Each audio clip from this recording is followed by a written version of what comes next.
നമസ്കാരം, സ്പോട്ട് ലൈവിലേക്ക് സ്വാഗതം. തിരുവനന്തപുരം നെയ്യാറ്റിൻകരയിൽ നടന്ന മാലമോഷണത്തിന്റെ ദൃശ്യങ്ങൾ നമ്മളിൽ പലരും ഞെട്ടലോടെയാണ് കണ്ടത്. ബൈക്കിലെത്തിയ രണ്ടംഗ സംഘമാണ് ഇന്നലെ രാവിലെ സ്കൂട്ടർ യാത്രക്കാരിയായ ലിജിയുടെ മാല തട്ടിയെടുത്തത്. വ്യാജ നമ്പർ പ്ലേറ്റ് ഘടിപ്പിച്ചെത്തിയ രണ്ടംഗ സംഘത്തെ കേന്ദ്രീകരിച്ചാണ് പോലീസ് അന്വേഷണം. പക്ഷേ ഇതുവരെയും പ്രതികളെക്കുറിച്ച് യാതൊരു സൂചനയുമില്ല. കവർച്ചാ സംഘങ്ങളും ബൈക്കിലെത്തി മാല പൊട്ടിക്കുന്നവരും കാരണം പട്ടാപ്പകൽ പോലും സുരക്ഷിതമായി പുറത്തിറങ്ങാൻ കഴിയാത്ത സ്ഥിതിയാണ് തലസ്ഥാനത്തും. ഈ വാർത്തയുടെ വിശദാംശവുമായി ഡാൻ കുര്യൻ ചേർന്നുണ്ട് തിരുവനന്തപുരത്ത് നിന്ന്. ഡാൻ, ഇന്നലെ നെയ്യാറ്റിൻകരയിൽ ഒരു സ്കൂട്ടർ യാത്രക്കാരിയായ സ്ത്രീയുടെ മാല പൊട്ടിക്കുന്നു. കരമനയിൽ സമാനമായ രീതിയിൽ ധന്യ എന്ന ഒരു യുവതിയുടെ മാല പൊട്ടിക്കുന്നു. ഇത് രണ്ടും സമാനമായ രീതിയിൽ നടന്ന കവർച്ചാ കേസാണ്. ബൈക്കിലെത്തിയ രണ്ടംഗ സംഘമാണ് കവർച്ച നടത്തിയതെന്നാണ് പോലീസിന് ലഭിച്ചിരിക്കുന്ന വിവരം. CCTV ദൃശ്യങ്ങൾ ലഭിച്ചിട്ടുണ്ട്. പക്ഷേ പ്രതികളെക്കുറിച്ച് യാതൊരു സൂചനയുമില്ല. അതിൽ പ്രധാനപ്പെട്ട വെല്ലുവിളി വ്യാജ നമ്പർ പ്ലേറ്റ് ഘടിപ്പിച്ചെത്തിയ ബൈക്കിലാണ് ഈ പ്രതികൾ എത്തിയത്, കവർച്ചാ സംഘം എത്തിയതെന്നാണ്. ഈ സംഭവം നടന്നിട്ട്, രണ്ട് കവർച്ചാ കേസുകൾ നടന്നിട്ട് 24 മണിക്കൂർ പിന്നിടുന്നു. പോലീസിന്റെ അന്വേഷണം എങ്ങനെയാണ് പുരോഗമിക്കുന്നത് ഡാൻ?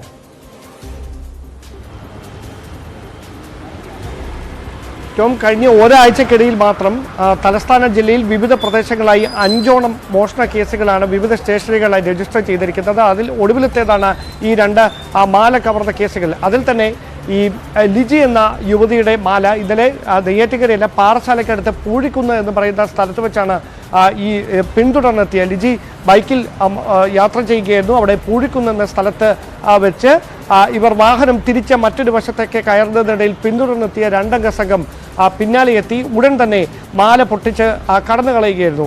6 പവൻ തൂക്കം വരുന്ന സ്വർണ്ണമാലയായിരുന്നു അവർ ധരിച്ചിരുന്നത്. ഇതുമായി ഈ കടന്നു കളഞ്ഞ മോഷണ സംഘത്തെ പിടികൂടുന്നതിന് വേണ്ടി നാട്ടുകാരുടെ നേതൃത്വത്തിൽ ഉടൻ തന്നെ സമീപ സ്ഥലങ്ങൾ മുഴുവൻ പരിശോധിക്കുന്ന സാഹചര്യം ഉണ്ടായെങ്കിലും അതിവേഗത്തിൽ ഈ വാഹനം പാഞ്ഞുപോയി അവർ രക്ഷപ്പെടുകയായിരുന്നു. പോലീസ് സ്ഥലത്തെത്തി തുടർന്ന് CCTV ദൃശ്യങ്ങളൊക്കെ കേന്ദ്രീകരിച്ചുകൊണ്ടുള്ള പരിശോധന നടത്തി. പക്ഷേ CCTV ദൃശ്യങ്ങൾ വീണ്ടെടുക്കാൻ കഴിഞ്ഞിട്ടുണ്ടെങ്കിലും ഈ വാഹനത്തിൻ്റെ നമ്പർ വ്യാജമായിരുന്നതിനാൽ ഇത് ഏത് രജിസ്ട്രേഷനിലുള്ളതാണ് എന്നതടക്കമുള്ള കാര്യങ്ങൾ കണ്ടെത്താൻ പോലീസിന് കഴിയാത്തൊരു പശ്ചാത്തലമുണ്ട്. മറ്റ് CCTV ദൃശ്യങ്ങൾ മറ്റ് സമീപ സ്ഥലങ്ങളിൽ നടക്കം വീണ്ടെടുക്കുന്നതിന് വേണ്ടിയുള്ള ശ്രമം നടത്തുന്നുമുണ്ട്. എന്തായാലും ഈ ദൃശ്യങ്ങൾ കേന്ദ്രീകരിച്ചുകൊണ്ടുള്ള പരിശോധനയാണ് ഇപ്പോൾ പുരോഗമിക്കുന്നത്. അതോടൊപ്പം തന്നെ തമിഴ്നാട്ടിലും സമാനമായ സമയത്ത്, അതായത് മോഷ്ടിച്ച ബൈക്കുകളിൽ മോഷണം നടത്തുന്ന പതിവ് ഈ തുടർച്ചയായി ഉണ്ടായ 5 മോഷണ കേസുകളിൽ ഉണ്ടോ എന്ന കാര്യം പോലീസ് പരിശോധിക്കുകയാണ്. പോലീസിന് അങ്ങനെ ഒരു സംശയമുണ്ട്. എന്തായാലും തമിഴ്നാട് പോലീസിന്റെ കൂടി സഹകരണത്തോടെയാണ് ഇതുമായി ബന്ധപ്പെട്ട അന്വേഷണം നടക്കുന്നതെന്നാണ് കേരള പോലീസ് അറിയിച്ചിരിക്കുന്നത്. പൊഴിയൂർ പോലീസാണ് ഈ ലിജിയുടെ മാല മോഷ്ടിച്ചതുമായി ബന്ധപ്പെട്ട കേസിന്റെ അന്വേഷണം നടത്തിക്കൊണ്ടിരിക്കുന്നത്. ടോം, ഡാൻ, അത് തന്നെയാണ് പോലീസിനെ സംബന്ധിച്ചൊരു വെല്ലുവിളിയാണെന്ന് തോന്നുന്നു അല്ലേ? കാരണം ഈ തമിഴ്നാട്ടിലും തിരുവനന്തപുരത്തുമെല്ലാം ഒരു സമാന കവർച്ചാ സംഘങ്ങളാണ് ഇതിന് പിന്നിൽ, ഈ കവർച്ചാ കേസുകൾക്ക് പിന്നിൽ, ബൈക്കിലെത്തി മാല മോഷ്ടിക്കുന്ന സംഘങ്ങൾക്ക് പിന്നിലെന്ന് നമ്മൾ സംശയിക്കണോ? കാരണം ഇതിനെല്ലാം, ഈ കേസുകളുടെ എല്ലാം സ്വഭാവം സമാനമാണ്. പ്രത്യേകിച്ചും മോഷ്ടിച്ച ബൈക്കുകളിലെത്തി മാല കവരുന്ന സംഘങ്ങൾ, ഇത് ഒരു തമിഴ്നാട് കേന്ദ്രീകരിച്ചുള്ള ഒരു കവർച്ചാ സംഘമാണ് ഇതിന് പിന്നിലെന്ന് ആ ഒരു രീതിയിലാണോ പോലീസിന്റെ അന്വേഷണം നീങ്ങുന്നത്? അങ്ങനെ കൃത്യമായി അത്തരം ഒരു നിഗമനത്തിലേക്കൊന്നും എത്തിയിട്ടില്ല. പക്ഷേ തമിഴ്നാട്ടിലും സമാനമായ തരത്തിൽ മോഷണങ്ങൾ നടന്നിട്ടുണ്ട് എന്ന ഒരു കണ്ടെത്തലിന്റെ പശ്ചാത്തലത്തിലാണ് തമിഴ്നാട് പോലീസുമായി സഹകരിച്ചുകൊണ്ടുള്ള ഒരു അന്വേഷണത്തിന് കേരള പോലീസ്, പ്രത്യേകിച്ച് തമ്പാനൂർ എസ്എച്ച്ഒയുടെ നേതൃത്വത്തിലാണ് അതുമായി ബന്ധപ്പെട്ട അന്വേഷണം നടത്തിക്കൊണ്ടിരിക്കുന്നത് തിരുവനന്തപുരം നഗരത്തിൽ. അതായത് അവർ പറയുന്നത് ഇപ്രകാരമാണ്: ഈ ബൈക്ക് മോഷണം പോയതുമായി ബന്ധപ്പെട്ട കേസിന്റെ അന്വേഷണം പുരോഗമിച്ചുകൊണ്ടിരിക്കുകയായിരുന്നു. അതിനിടയിലാണ് 2 ഇടങ്ങളിൽ മറ്റ് 2 മോഷണ കേസുകൾ കൂടി രജിസ്റ്റർ ചെയ്യുന്നത്. അതുമായി ബന്ധപ്പെട്ട പരിശോധനകൾ നടക്കുന്നതിനിടയിൽ ആദ്യഘട്ടത്തിൽ മോഷണം പോയ കേസിൽ ഉൾപ്പെട്ട ബൈക്കിൽ എത്തിയാണ് ഈ രണ്ടാമതും മൂന്നാമതും മോഷണ കേസുകൾ നടത്തിയിരിക്കുന്നത് എന്നൊരു സൂചന ലഭിച്ചു.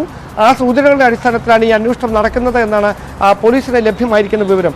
ആ പശ്ചാത്തലത്തിലാണ് ഈ ബൈക്കുകൾ മോഷ്ടിച്ച് മോഷ്ടിച്ച ബൈക്കുകളിൽ കറങ്ങി നടന്ന് മാല മോഷ്ടിക്കുന്നതടക്കമുള്ള, അല്ലെങ്കിൽ മാല അപഹരിക്കുന്നതടക്കമുള്ള കാര്യങ്ങളിൽ ഏർപ്പെട്ടിരിക്കുന്ന കുറ്റവാളികളെ കേന്ദ്രീകരിച്ചുകൊണ്ട് അന്വേഷണം നടത്തിക്കൊണ്ടിരിക്കുന്നത്. നേരത്തെയും സമാനമായ കുറ്റകൃത്യങ്ങളിൽ ഏർപ്പെട്ട ജയിൽ ശിക്ഷ കഴിഞ്ഞ് പുറത്തിറങ്ങിയവരെ കേന്ദ്രീകരിച്ചും പോലീസിന്റെ അന്വേഷണം നടക്കുന്നുണ്ട്. ഈ പ്രതികളെ പിടികൂടുന്നതിനാണ് ഇപ്പോഴത്തെ പ്രഥമ പരിഗണന. അതുകൊണ്ട് ഈ പ്രതികളെക്കുറിച്ച് കൃത്യമായ സൂചനകളുണ്ട് എങ്കിലും അതുമായി ബന്ധപ്പെട്ട കൂടുതൽ വിശദാംശങ്ങൾ മാധ്യമങ്ങളോട് പങ്കുവെക്കാൻ പോലീസ് തയ്യാറാകുന്നില്ല. കാരണം അവർ രക്ഷപ്പെടാനുള്ള സാധ്യത ഉണ്ട് എന്ന കണ്ടെത്തലിന്റെ പശ്ചാത്തലത്തിലാണ് കൂടുതൽ വിശദാംശങ്ങൾ അവരെ പിടികൂടുന്നതുവരെ പറയാൻ കഴിയില്ല എന്ന നിലപാടിലേക്ക് പോലീസ് എത്തുന്നത്. പക്ഷേ വിശദമായ അന്വേഷണമാണ് പുരോഗമിച്ചുകൊണ്ടിരിക്കുന്നതെന്നാണ് പോലീസ് ഇപ്പോൾ വ്യക്തമാക്കുന്നത്. ഏറ്റവും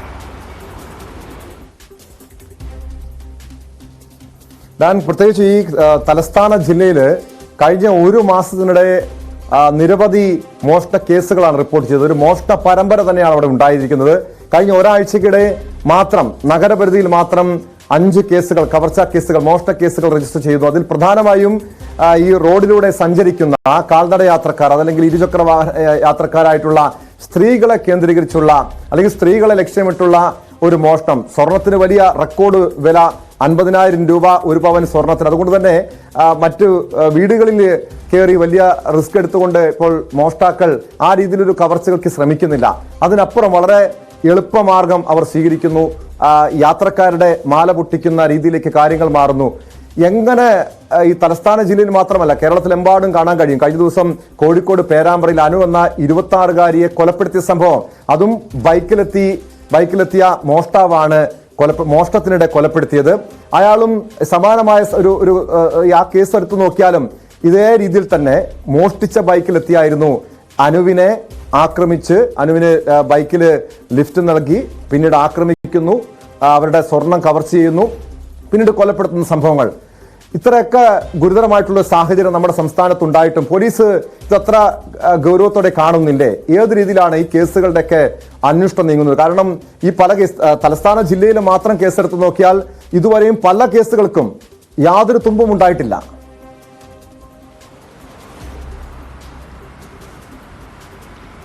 ടോം, നമുക്ക് പോലീസിനെ അങ്ങ് അടച്ചാക്ഷേപിക്കാൻ കഴിയില്ല. കാരണം ഈ ഒരു കാര്യങ്ങളിൽ മാത്രം, ഈ കേസിന്റെ അന്വേഷണത്തിൽ മാത്രം ഒതുങ്ങുന്നതല്ല അവരുടെ ജോലി. പ്രത്യേകിച്ച് തെരഞ്ഞെടുപ്പ് കാലമാണ്. ഈ രാഷ്ട്രീയ പാർട്ടികളുടെയും മറ്റും പൊതുയോഗങ്ങൾ വിവിധ സ്ഥലങ്ങളിൽ സംസ്ഥാനത്തിന്റെ പലയിടങ്ങളിൽ നടക്കുകയാണ്. തിരുവനന്തപുരത്ത് അല്പം കൂടി കൂടുതലാണ്. കാരണം മുഖ്യമന്ത്രി അടക്കം പങ്കെടുക്കുന്ന നിരവധി പരിപാടികളുണ്ട്. അവിടെ കൃത്യമായി സുരക്ഷ ഒരുക്കേണ്ടതുണ്ട്. പ്രത്യേകിച്ച് രാഷ്ട്രീയ സംഘർഷങ്ങൾ ഉടലെടുക്കുന്ന, തർക്കങ്ങൾ ഉടലെടുക്കുന്ന മേഖലകളുണ്ട്. അവിടെയൊക്കെ സുരക്ഷാ മുന്നൊരുക്കങ്ങളുടെ ഭാഗമായി ഇതേ സ്റ്റേഷനുകളിലെ ഉദ്യോഗസ്ഥരെ തന്നെ വിന്യസിക്കുന്ന സാഹചര്യമുണ്ട്.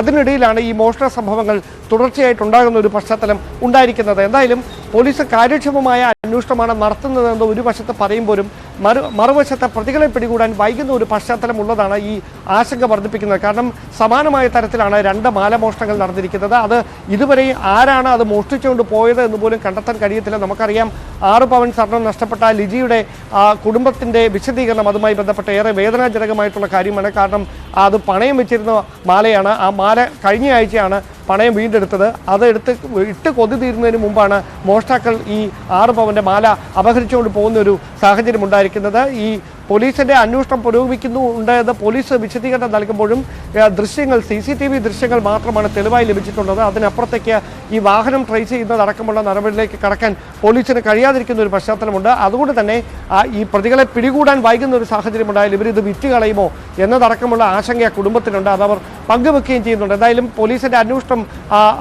അത് കൃത്യമായി ഈ പ്രതികളിലേക്ക് എത്തുമെന്ന് തന്നെ നമുക്ക് പ്രതീക്ഷിക്കാം. അതോടൊപ്പം നമ്മൾ എടുത്തു പറയേണ്ട കാര്യം, പാറശാലയിലെ പൊഴിയൂരിൽ കഴിഞ്ഞ ദിവസം ഈ മോഷണം നടക്കുമ്പോൾ കഴിഞ്ഞ ഒരു മാസത്തിനിടയിൽ ഈ തിരുവനന്തപുരം നഗരപ്രദേശം കേന്ദ്രീകരിച്ചുകൊണ്ട്, അതായത് ഒരു മാസത്തിനിടയിൽ പൂജപ്പുരയിൽ അടഞ്ഞുകിടന്ന റെയിൽവേ ക്വാർട്ടേഴ്സ് കുത്തി തുറന്ന് 1.30 ലക്ഷത്തോളം വരുന്ന സ്വർണ്ണാഭരണങ്ങളാണ്, 1,30,000 രൂപയുടെ സ്വർണ്ണാഭരണങ്ങൾ മോഷ്ടിച്ചത് ഏതാനും ആഴ്ചകൾക്ക് മുമ്പാണ്.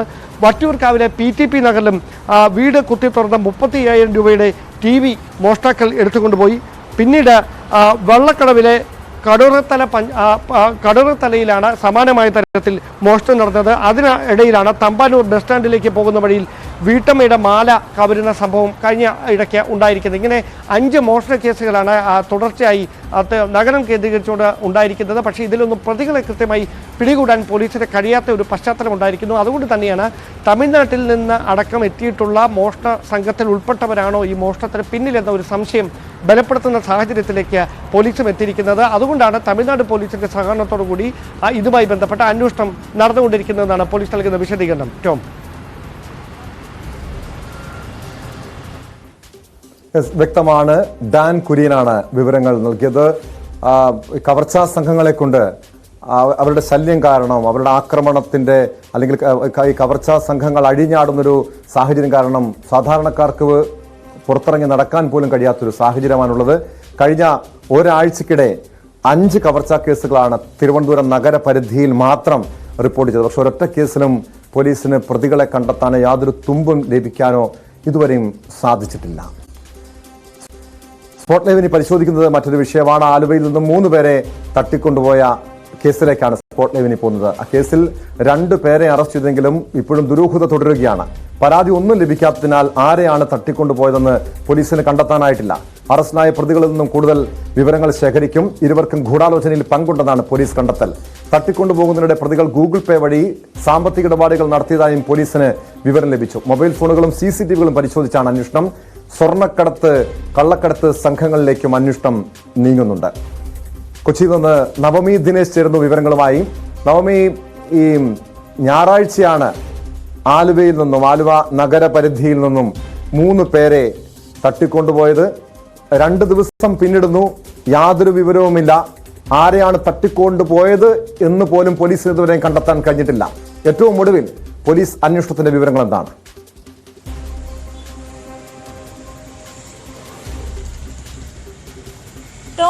ആലുവയിൽ നിന്നും ഈ 3 പേരെ തട്ടിക്കൊണ്ടുപോയ ദിവസത്തെ അന്ന് രാത്രി തന്നെ പോലീസ് 2 പേരെ കസ്റ്റഡിയിലെടുത്തിരുന്നു. ഇവർ 2 പേരും, ഒന്ന് മുഹമ്മദ് റിയാസ്, മറ്റൊന്ന് അൻവർ. കൊല്ലം അഞ്ചൽ സ്വദേശിയാണ് മുഹമ്മദ് റിയാസ്, കൊട്ടാരക്കര നിലമേൽ സ്വദേശിയാണ് അൻവർ. ഇവർ 2 പേരും അന്ന്, അതായത് ഇന്നലെ തിരുവനന്തപുരത്ത് നിന്നും കണിയാപുരത്ത് നിന്നും കണ്ടെടുത്ത കാറ് അതൊരു റെന്റേ കാറായിരുന്നു. ഇത് ഇവരുടെ കൈവശമായിരുന്നു പിന്നീട് പോയതെന്ന് അറിയുകയും ചെയ്തു. ഇതിന്റെ അടിസ്ഥാനത്തിലാണ് ഇരുവരെയും പോലീസ് കസ്റ്റഡിയിലെടുത്തത്. പകല് മുഴുവനുമുള്ള ഒരു ചോദ്യം ചെയ്യലിൽ, നിരന്തരമുള്ള ചോദ്യം ചെയ്യലിലാണ് ഇവർക്കും ഈ കേസുമായി ബന്ധപ്പെട്ട, ഈ തട്ടിക്കൊണ്ടുപോകലുമായി ബന്ധപ്പെട്ട പങ്കുണ്ടെന്ന് പോലീസിന് മനസ്സിലാകുകയും വൈകിട്ടോടെ ഇവരുടെ അറസ്റ്റ് രേഖപ്പെടുത്തുകയും ചെയ്തു. ഈ പത്തനംതിട്ട AR ക്യാമ്പിലെ ASI സുരേഷിൽ നിന്നും ഈ കാറ് കൈമാറിയത്, സുരേഷ് ഈ കാറ് കൊടുത്തത്, സുരേഷിൽ നിന്നും കാറ് വാടകയ്ക്ക് എടുത്തത് അൻവറാണ്, റിയാസാണ് പിന്നീട് കാറ് അൻവറിന് കൊടുത്തത്. ഈ അൻവറാണ് തട്ടിപ്പ് സംഘത്തിന് ഈ കാറ് കൈമാറിയതെന്നും പോലീസിന് കണ്ടെത്താൻ കഴിഞ്ഞിട്ടുണ്ട്. ഇതിന്റെ അടിസ്ഥാനത്തിലാണ് ഇവരെ 2 പേരെയും ഈ കേസിൽ ഉൾപ്പെടുത്തിയിട്ടുള്ളത്. ഇവർക്ക് ഗൂഢാലോചനയിൽ പങ്കുണ്ടെന്ന നിഗമനത്തിൽ പോലീസ് എത്തുകയും ചെയ്തത്. എന്തായാലും ഇപ്പോൾ പോലീസിന്റെ മുന്നിലുള്ള പ്രധാനപ്പെട്ട വെല്ലുവിളി, ഇത് ആരെയാണ് തട്ടിക്കൊണ്ടുപോയതെന്ന് ഇപ്പോഴും പോലീസിന് കണ്ടെത്താൻ കഴിഞ്ഞിട്ടില്ല. അതിന് കാരണം ഇതുവരേക്കും പോലീസിലൊരു മാൻ മിസ്സിംഗ് കേസ് അല്ലെങ്കിൽ കാണാനില്ല എന്നുള്ളൊരു തരത്തിലുള്ള പരാതികളൊന്നും ഇതുവരേക്കും പോലീസിന്റെ മുന്നിൽ എത്തിയിട്ടില്ല. അതുകൊണ്ട് തന്നെയാണ് പോലീസിന്റെ ഒരു നിഗമനം ഇത് സ്വർണ്ണക്കടത്ത് അല്ലെങ്കിൽ അനധികൃതമായിട്ടുള്ള സാമ്പത്തിക ഇടപാട്, ഇതിൽ രണ്ടിൽ ഏതോ ഒന്ന് തന്നെയാണെന്ന് ഉറച്ചു വിശ്വസിക്കുന്നതും ഇതുവരേക്കും മിസ്സിംഗ് പരാതികളൊന്നും ലഭിക്കാത്തത് കൊണ്ട് തന്നെയാണ്. ഈ കാറിൽ നിന്ന് ലഭിച്ച ചോരത്തുള്ളികൾ, വിരലടയാളം, ഫോറൻസിക് റിപ്പോർട്ട് ഇവയും അതോടൊപ്പം തന്നെ ഈ ജ്യൂസ് കടയിലെയും ഓട്ടോയിൽ നിന്നുമൊക്കെ ഓട്ടോ ഡ്രൈവറിൽ നിന്നും ശേഖരിച്ച UPID ഇവ കേന്ദ്രീകരിച്ചുള്ള അന്വേഷണമാണ് ഇപ്പോൾ പോലീസിന്റെ ഭാഗത്തു നിന്ന് നടക്കുന്നത്. എന്തായാലും ഇന്ന് വൈകിട്ടോടുകൂടി പ്രതിയെ പിടികൂടാൻ സാധിക്കുമെന്നൊരു ആത്മവിശ്വാസമാണ് ആലുവ പോലീസ് അറിയിക്കുന്നതും. പക്ഷേ അതെത്രമാത്രം കഴിയുമെന്നുള്ളതാണ് ഇവിടെ വലിയൊരു പ്രശ്നം. കാരണം ഇത്തരത്തിൽ ഈ പ്രത്യേകിച്ച് ആരെയാണ് തട്ടിക്കൊണ്ടുപോയതെന്ന് ഇതുവരെയും ഈ പ്രതികൾ എവിടെയാണെന്നോ ഈ തട്ടിക്കൊണ്ടുപോയത് എങ്ങോട്ടേക്കാണെന്നോ കണ്ടെത്താൻ പോലീസിന് കഴിയുന്നില്ല. ആകെ ഒരു തുമ്പ് ലഭിച്ചിരിക്കുന്നത് നിലവിൽ ഈ പോലീസിന്റെ കസ്റ്റഡിയിലുള്ള, അതല്ലെങ്കിൽ പോലീസ് കഴിഞ്ഞ ദിവസം അറസ്റ്റ് ചെയ്ത 2 പേരിൽ നിന്ന് ലഭിച്ച വിവരങ്ങൾ മാത്രമാണ്. അവർക്കും ഈ കേസിൽ, തട്ടിക്കൊണ്ടുപോകൽ കേസിൽ പങ്കുണ്ടോ, ഗൂഢാലോചനയിൽ പങ്കുണ്ടോ, അതോ ഇവർ ഈ വാഹനം വാടകയ്ക്കെടുത്തു നൽകി എന്ന കുറ്റം മാത്രമാണോ നിലവിൽ പോലീസ് അറസ്റ്റ് ചെയ്ത ഈ 2 പേരുടെയും ഈ കേസിലുള്ള പങ്ക് അത് മാത്രമാണോ? നിലവിൽ ഇവരിൽ നിന്ന് ലഭിച്ച വിവരങ്ങളുടെ അടിസ്ഥാനത്തിൽ ഈ പ്രതികളെ കുറിച്ച്, അവരുടെ പശ്ചാത്തലം സംബന്ധിച്ചുള്ള സൂചനകൾ ലഭ്യമായിട്ടുണ്ടോ പോലീസിന്?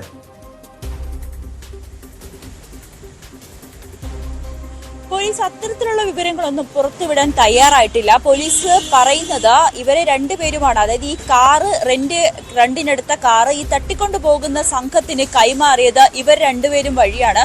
അതുകൊണ്ട് ഇവർക്ക് ഗൂഢാലോചനയിൽ പങ്കുണ്ടെന്നുള്ളൊരു നിഗമനത്തിലാണ് പോലീസ് അറസ്റ്റ് രേഖപ്പെടുത്തിയത്. എങ്കിൽ പോലും മറ്റ് വിവരങ്ങൾ പുറത്തുവിടാൻ പോലീസ് ഇപ്പോഴും തയ്യാറായിട്ടില്ല.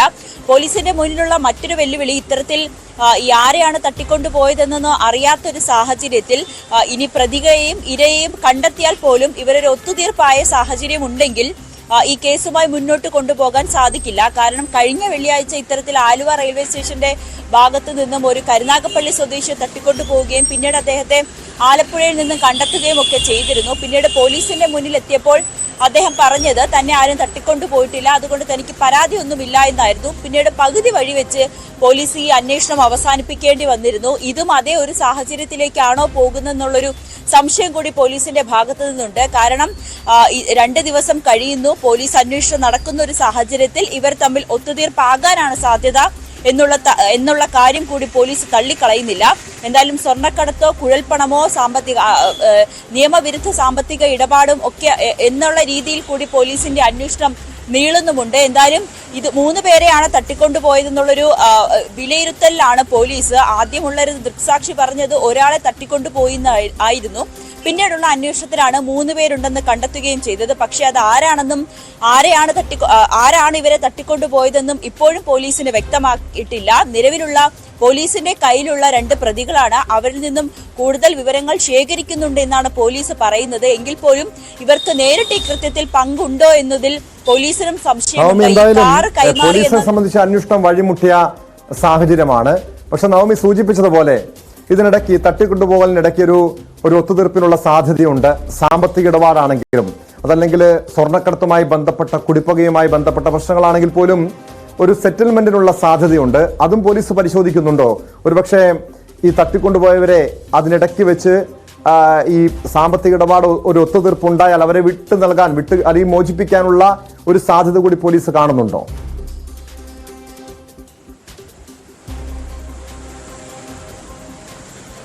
പോലീസ് ആ ഒരു രീതിയിൽ തന്നെയാണ് വിശ്വസിക്കുന്നതും. കാരണം 2 ദിവസമായിട്ടും ഇതുവരേക്കും ഈ കേസിൽ പുതിയ രീതിയിലുള്ള ഒരു പുരോഗമനം ഒന്നുമില്ലാത്ത സ്ഥിതിക്ക് ഇവർ തമ്മിൽ സംസാരിച്ച് ഇതിലൊരു സെറ്റിൽമെന്റ് ആയോ എന്നുള്ളൊരു സംശയവും പോലീസ് തള്ളിക്കളയുന്നില്ല. കാരണം ഇന്നലെ തന്നെ ദൃക്സാക്ഷികൾ, അതായത് ഈ സമീപത്ത് ഈ കാർ ഉപേക്ഷിച്ചത് ഒരു റോഡ് അവസാനിക്കുന്ന ഇടത്താണ്.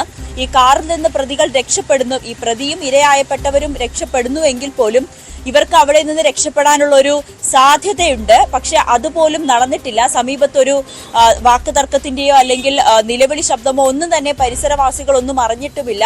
അതുകൊണ്ട് തന്നെയാണ് പോലീസ് ആ ഒരു നിഗമനത്തിലെത്തിയത്. ഇവർ ഈ കേസായി അല്ലെങ്കിൽ പുറം ലോക മാധ്യമങ്ങളിലൂടെ അറിഞ്ഞു എന്ന സ്ഥിതിക്ക് ഇവർ തമ്മിൽ ഒരു ഒത്തുതീർപ്പിലേക്കാണോ പോയത് എന്നുള്ളൊരു സംശയം പോലീസ് തള്ളിക്കളയുന്നില്ല. എന്തായാലും പോലീസിന്റെ ഭാഗത്തു നിന്നുള്ള ഒരു അന്വേഷണം പുരോഗമിക്കുകയാണ്. ഇവർ പരിചയക്കാരാണെന്ന് ആദ്യമേ മുതൽ തന്നെ പോലീസ് പറയുന്നുണ്ട്. അതുകൊണ്ട് തന്നെയാണ് ഈ സാമ്പത്തിക ഇടപാട് എന്നുള്ളൊരു നിഗമനത്തിൽ തന്നെ പോലീസ് അവസാനമായും എത്തി നിൽക്കുന്നത്. 2 പേരെ അറസ്റ്റ് ചെയ്തു എന്നതൊഴിച്ചാൽ ഈ കേസിൽ മറ്റൊരു രീതിയിലുള്ള ഒരു പുരോഗമനമൊന്നും പോലീസിന് ഇതുവരേക്കും കണ്ടെത്താൻ കഴിഞ്ഞിട്ടുമില്ല. കേട്ടോ.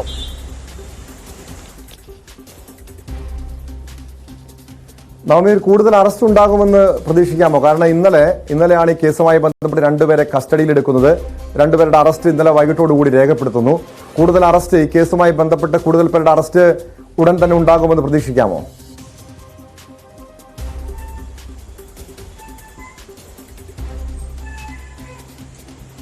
അന്വേഷണ ഉദ്യോഗസ്ഥനുമായി ബന്ധപ്പെട്ടപ്പോൾ അദ്ദേഹം പറയുന്നത് ഇന്ന് വൈകുന്നേരത്തോടു കൂടി ഈ പ്രതികളെയും ഒപ്പം ആരെയാണ് തട്ടിക്കൊണ്ടുപോയതെന്നടക്കമുള്ള കാര്യങ്ങളിലേക്ക് അന്വേഷണ സംഘം എത്തും. വൈകിട്ടോടുകൂടി ഇത് രേഖപ്പെടുത്തും, അറിയിക്കാം എന്നാണ് പോലീസിന്റെ ഭാഗത്തു നിന്നും ലഭിക്കുന്ന വിവരം. പക്ഷേ ഈ കസ്റ്റഡിയിലുള്ള 2 പേരെ കുറിച്ചുള്ള കൂടുതൽ വിവരങ്ങൾ പുറത്തുവിടാനും പോലീസ് തയ്യാറായിട്ടില്ല.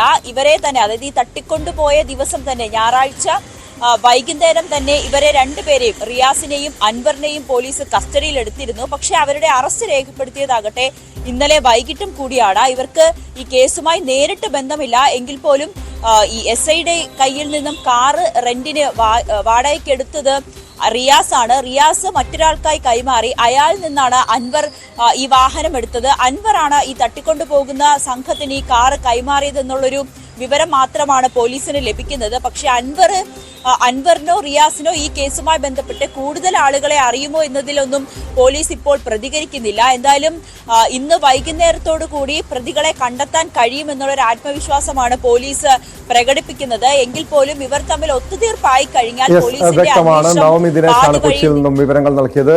പ്രതികൾ ഉടൻ തന്നെ പിടികൂടാൻ കഴിയുമെന്ന പ്രതീക്ഷയാണ്, ആത്മവിശ്വാസമാണ് പോലീസിനുള്ള. ആലുവയിൽ നിന്നും 3 പേരെ തട്ടിക്കൊണ്ടുപോയത് ഞായറാഴ്ച രാവിലെയാണ്. സംഭവം നടന്ന് 2 ദിവസം കഴിഞ്ഞിട്ടും യാതൊരു സൂചനയും, തട്ടിക്കൊണ്ടുപോയത് ആരാണ് തട്ടിക്കൊണ്ടുപോയത് എന്നത് സംബന്ധിച്ചുള്ള യാതൊരു വിവരവും പോലീസിന് ഇതുവരെയും ലഭ്യമായിട്ടില്ല എന്നാണ് നവമി ദിനേശ് നൽകുന്ന വിവരങ്ങൾ.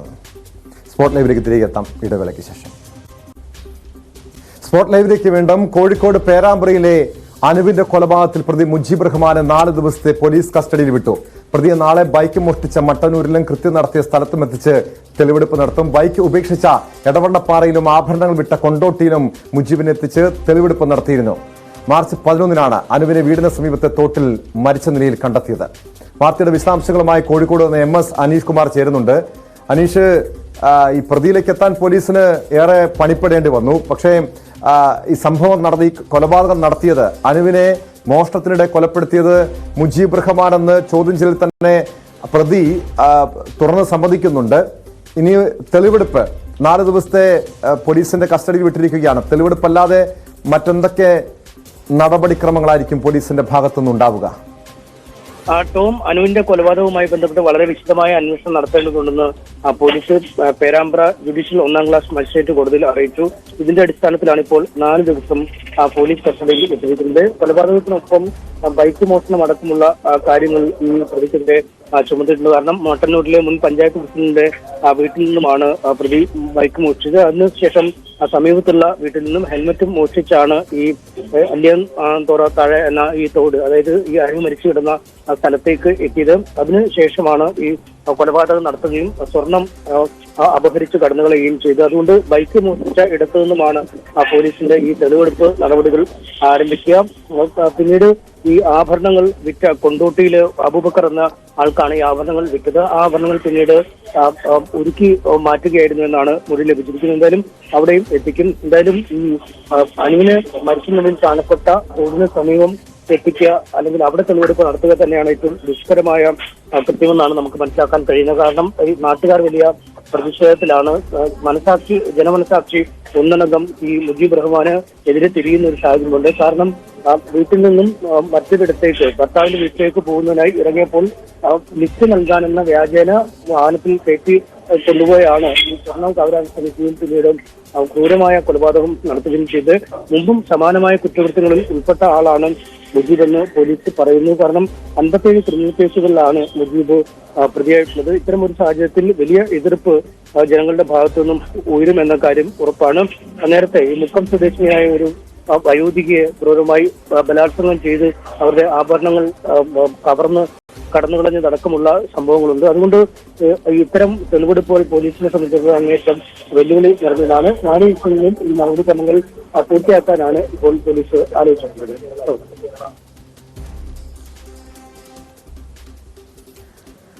അനീഷ്, സ്വാഭാവികമായും ഈ രീതിയിൽ പ്രതിഷേധം ഉണ്ടാകുമെന്ന് കണക്കിലെടുത്ത് ഒരു പകൽ സമയം പോലീസ് പ്രതിയുമായി തെളിവെടുപ്പിനെത്താനുള്ള സാധ്യതയുണ്ടോ? അതോ മറ്റേതെങ്കിലും ഒരു രാത്രി സമയങ്ങളായിരിക്കുമോ തെളിവെടുപ്പിനെത്തുക?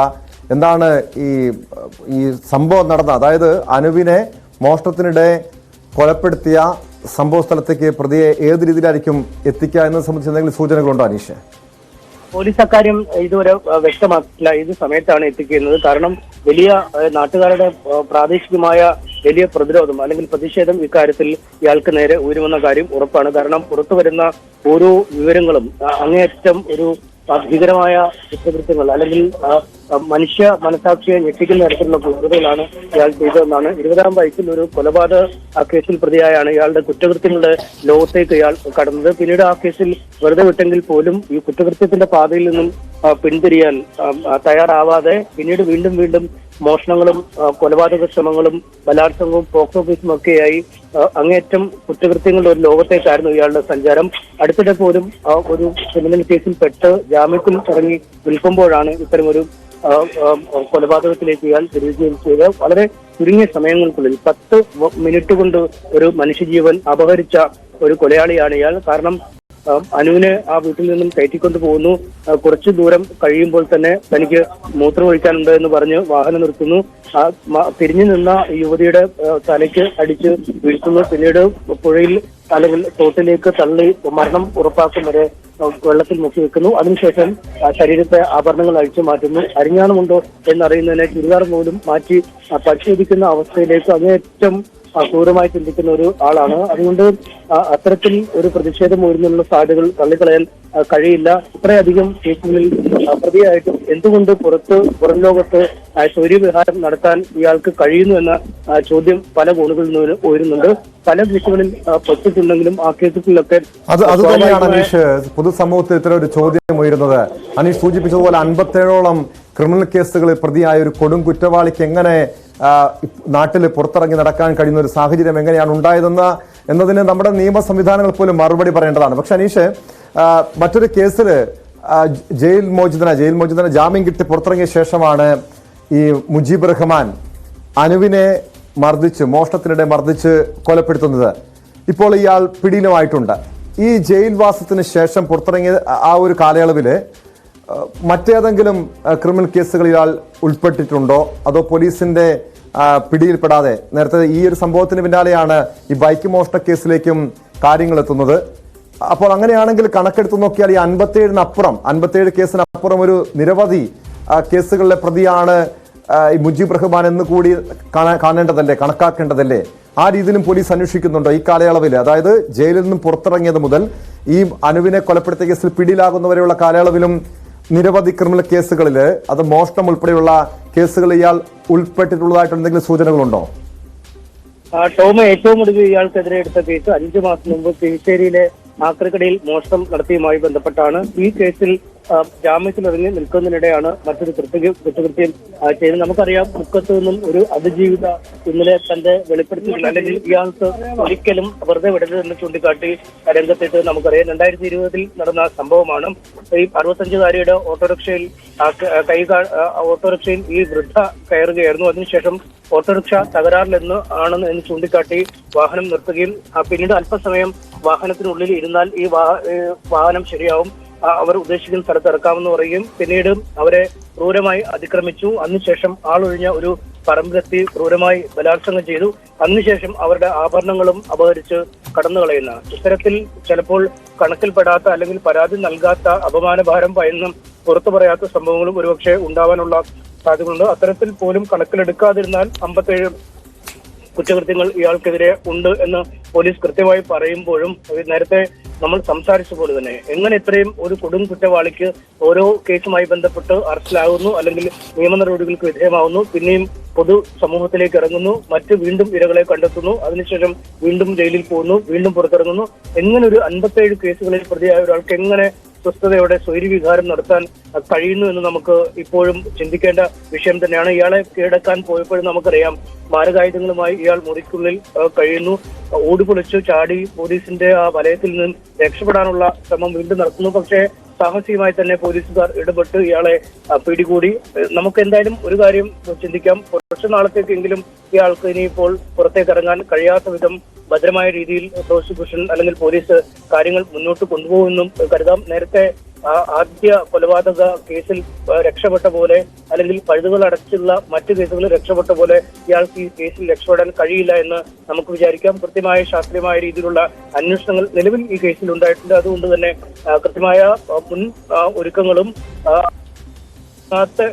വിചാരണയിലേക്ക് നീങ്ങുന്ന നടപടിക്രമങ്ങളും പോലീസിന്റെ ഭാഗത്തുനിന്നും ഉണ്ടാവുമെന്ന് കരുതാം.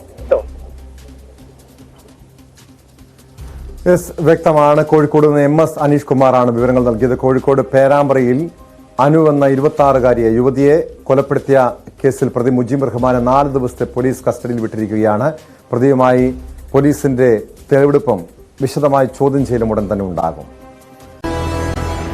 സ്പോട്ട് ലൈവ് തുടരുന്നു. മോൻസൺ മാവുങ്കൽ കേസിൽ അന്വേഷണ ഉദ്യോഗസ്ഥനെതിരെ വീണ്ടും പരാതിക്കാർ രംഗത്ത്. DYSP YR റസ്റ്റത്തിന്റെ ആരോപണം പരാതിക്കാരെ ഭിന്നിപ്പിക്കാനാണ്. റസ്റ്റവുമായി നടത്തിയ ഇടപാടുകളുടെ തെളിവുകളും EDക്ക് കൈമാറും. ഹവാല ഇടപാടുകൾ നടന്നിട്ടുണ്ടെങ്കിൽ അന്വേഷിക്കണം, കള്ളപ്പണ ഇടപാടുകൾ അന്വേഷിക്കണമെന്ന് EDയോട് ആവശ്യപ്പെട്ടു. മോൻസണുമായി നടത്തിയ ഇടപാടുകൾ നാളെ EDക്ക് മുൻപാകെ സമർപ്പിക്കുമെന്നും പരാതിക്കാർ വ്യക്തമാക്കി. ഈ ശ്രീവത്സം കൊടുത്ത 6.5 കോടി രൂപ ഉണ്ട്, അതേപോലെ തന്നെ നമ്മളെ 10 കോടി രൂപ ഉണ്ട്. ഇതിലേക്കൊന്നും അന്വേഷണം ഈ സോഴ്സ് എവിടെയാണെന്ന് ഈ പ്രതികളെ കണ്ടെത്തിയിട്ട് പോലും ഈ 6.5 കോടി ശ്രീവത്സം കൊടുത്ത 6.5 കോടിയും അതുപോലെ തന്നെ നമ്മൾ കൊടുത്ത 10 കോടിയും ഇതിനെക്കുറിച്ച് ഈ ഫണ്ട് എവിടെയാണുള്ളത് ഇതുവരെ കണ്ടെത്താൻ ക്രൈംബ്രാഞ്ചിന് കഴിഞ്ഞിട്ടില്ല. അതൊരു വലിയ അപാകത തന്നെയാണ്. മാത്രമല്ല, ഞാൻ ഈ ചെല്ലുന്ന സമയത്തൊന്നും ഈ 2ാം പ്രതിയോ 3ാം പ്രതിയോ ആ പ്രദേശത്ത് പോലുള്ള മോൺസറെ പരിചയമുണ്ട് പോലും എനിക്ക് സംശയമുണ്ട്. ആ സമയത്ത് മോൺസറെ അവർക്ക് പരിചയം ഉണ്ടായിക്കൊള്ളുന്നില്ല. പിന്നെ വേറൊരു കേസ് ഇതിൽ പറയാനുള്ളത്, ഈ മോൺസന്റെ മൊഴിയിൽ വളരെ വളരെ വ്യക്തമായിട്ട് പറയുന്ന ഒരു കാര്യമുണ്ട്. ഈ ഫെമയുടെ ഡോക്യുമെന്റും മോൺസന്റെ മൊഴിയാണത്. ആ മൊഴിയിൽ പറയുന്നുണ്ട്, രാമചന്ദ്രൻ എന്റെ കൈവശം ഉണ്ടായിരുന്ന പല ആന്റിക്കും വാങ്ങിയിട്ടുണ്ട്. രാമചന്ദ്രൻ ആണ് എന്റെ ഫോണിൽ വിളിച്ചിട്ട് എന്നെ ഇപ്പോൾ കാണിച്ചു തന്ന പരാതിയിൽ പറയുന്ന HSBC ബാങ്ക് അക്കൗണ്ടിന്റെ ഡീറ്റെയിൽസും അതുപോലെ തന്നെ ഫെമയുടെ ഡോക്യുമെന്റും രാമചന്ദ്രനാണ് എന്റെ ഈ മൊബൈൽ നമ്പറിലേക്ക് ഈ സാധനങ്ങളെല്ലാം അയച്ചു തന്നിട്ടുള്ളത്. ഈ രാമചന്ദ്രനെ കുറിച്ചോ ബാക്കിയുള്ള പാർട്ട്നേഴ്സിനെ കുറിച്ചോ അന്വേഷണം വന്നിട്ടില്ല. അതുപോലെ തന്നെ പണം മോൺസൺ വാങ്ങിയ പണം ഓരോ സ്റ്റാഫിന്റെ അക്കൗണ്ടിലൂടെയാണ് മോൺസൺ വാങ്ങിയിട്ടുള്ളത്. ആ സ്റ്റാഫിന് പ്രതി ചേർക്കുകയോ ആ ഫണ്ടിന്റെ സോഴ്സ് കണ്ടെത്തുകയോ ആ ഫണ്ട് എവിടേക്ക് പോയി എന്ന് അന്വേഷിക്കുകയോ ഇതുവരെ ചെയ്തിട്ടില്ല. ഡാനി ഇപ്പോൾ ചേരുന്നു കൊച്ചിയിൽ നിന്നും വാർത്തയുടെ വിശദാംശങ്ങളുമായി. ഡാനി, ഡിവൈഎസ്പി YR റസ്റ്റത്തിനെതിരെ കഴിഞ്ഞ ദിവസവും ഈ പരാതിക്കാർ ആരോപണവുമായി രംഗത്തെത്തിയിരുന്നു. മോൺസൺ കേസിന്റെ തട്ടിപ്പ് കേസിന്റെ അന്വേഷണം വേഗത്തിലാക്കണമെന്നാവശ്യപ്പെട്ട് അതിനുവേണ്ടി ഡിവൈഎസ്പിക്ക് 1 ലക്ഷം രൂപയിലധികം നൽകിയെന്നായിരുന്നു കഴിഞ്ഞ ദിവസം പരാതിക്കാർ പറഞ്ഞത്. ഇന്നലെ ഡിവൈഎസ്പി തന്നെ ഇക്കാര്യം നിഷേധിക്കുന്നു. പരാതിക്കാർക്കെതിരെ പുതിയ ആരോപണം ഉന്നയിക്കുന്നു, തെളിവുകൾ ഹാജരാക്കുന്നു. മാധ്യമങ്ങൾക്ക് മുൻപാകെ പോലീസ് തന്നെയാണ് തെളിവുകൾ പുറത്തുവിട്ടത്. എന്നാൽ അതിനു പിന്നാലെ ഇന്ന് വീണ്ടും പരാതിക്കാർ ഡിവൈഎസ്പിക്കെതിരെ രംഗത്തെത്തുന്നു. ആര് പറയുന്നത് വിശ്വസിക്കേണ്ടി വരും ഡാനി?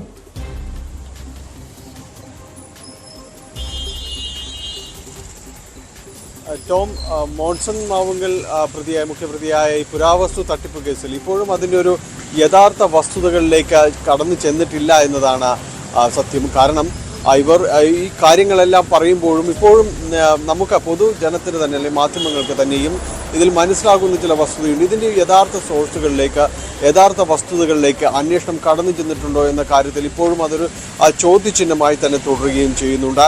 കാരണം ഈ പണം എവിടെ നിന്ന് വന്നു എന്നതടക്കമുള്ള കാര്യങ്ങൾ കണ്ടെത്തേണ്ടതുണ്ട്. ഇത് ചെലവഴിച്ച രീതികൾ, ഇതെങ്ങോട്ടാണ് പോയത്, എവിടെ നിന്നാണ് ഇതിൻ്റെ ഉറവിടം തുടങ്ങിയ അടക്കമുള്ള കാര്യങ്ങളിൽ ഇപ്പോഴും അതിൻ്റെ ഒരു എന്താണ് ഇതിൻ്റെ ഒരു പങ്കാളിത്ത സ്വഭാവം എന്നത് തെളിയിക്കാനായിട്ട് സാധിച്ചിരുന്നില്ല എന്ന ആക്ഷേപം ബലപ്പെടുന്നതിനിടെ തന്നെയാണ് പരാതിക്കാർ അന്വേഷണ ഉദ്യോഗസ്ഥനെതിരെ തന്നെ രംഗത്ത് വരികയും ചെയ്യുന്നത്. ഡിവൈഎസ്പി YR റസ്റ്റം ഇതിൽ അദ്ദേഹത്തിൻ്റെ താല്പര്യങ്ങൾ എന്തോ അതിനനുസരിച്ച് പ്രവർത്തിക്കുന്നു എന്ന രീതിയിൽ തന്നെ വന്നു. അദ്ദേഹം പണം ആവശ്യപ്പെട്ടുകൊണ്ട് തങ്ങളെ സമീപിച്ചിരുന്നു എന്നതടക്കമുള്ള ആക്ഷേപങ്ങൾ ഇവർ ഉന്നയിക്കുന്നുണ്ട്.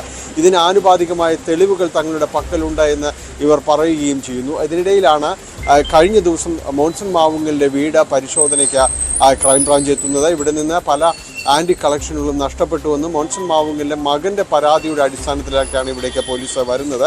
എന്നാൽ അവിടെ ഈ YR റസ്റ്റം തന്നെയായിരുന്നു, അന്വേഷണ ഉദ്യോഗസ്ഥൻ തന്നെയായിരുന്നു ഇത് ലീഡ് ചെയ്യുന്നത്. പിന്നീട് മാധ്യമങ്ങളോട് അദ്ദേഹം അവിടെ സംസാരിക്കുകയും ഇത്തരം തനിക്കെതിരെ വന്നിരിക്കുന്ന ഈ ആക്ഷേപങ്ങൾ, ആരോപണങ്ങൾ അത് തെറ്റാണെന്ന് തെളിയിക്കാൻ അത് ഉപയോഗപ്പെടുത്തുന്ന രീതിയിൽ തന്നെ അദ്ദേഹം ഇത് ഉപയോഗിക്കുകയും മാധ്യമങ്ങളോട് സംസാരിക്കുകയും ചെയ്തു. ഈ ചില ദൃശ്യങ്ങൾ പുറത്തുവിടുകയും ചെയ്തു. ഇവർ പരാതിക്കാരും മോൺസൺ മാവുങ്കലിൻ്റെ മകനുമായി സംസാരിക്കുന്നത് അടക്കമുള്ള ദൃശ്യങ്ങൾ പിന്നീട് പുറത്തു വരികയും ചെയ്തു. ഇതെല്ലാം തന്നെ കൗണ്ടർ ചെയ്തുകൊണ്ടാണ് ഇന്ന് പരാതിക്കാർ ഇന്ന് മാധ്യമങ്ങൾക്ക് മുന്നിലേക്ക് എത്തിയത്. ഷമീറും ഷാനിയുമാണ് ഇന്ന് മാധ്യമപ്രവർത്തകരെ കണ്ടത്. ഇവർ പറയുന്നത് ഈ കേസ് ഈ രീതിയിൽ അന്വേഷിച്ചാൽ ഇതിൽ യാതൊരു രീതിയിലേക്കും എവിടെയും എത്തുകയില്ല. ഇത് CBI അന്വേഷണം തന്നെ ഈ കേസിൽ അനിവാര്യമാണ്. മോൺസൺ മാവുങ്കൽ തട്ടിയെടുത്ത പണം അത് എവിടേക്ക് എത്തി എന്നത് അടക്കമുള്ള കാര്യങ്ങളിൽ ഇതുവരെയും അന്വേഷണം ഉണ്ടായിട്ടില്ല.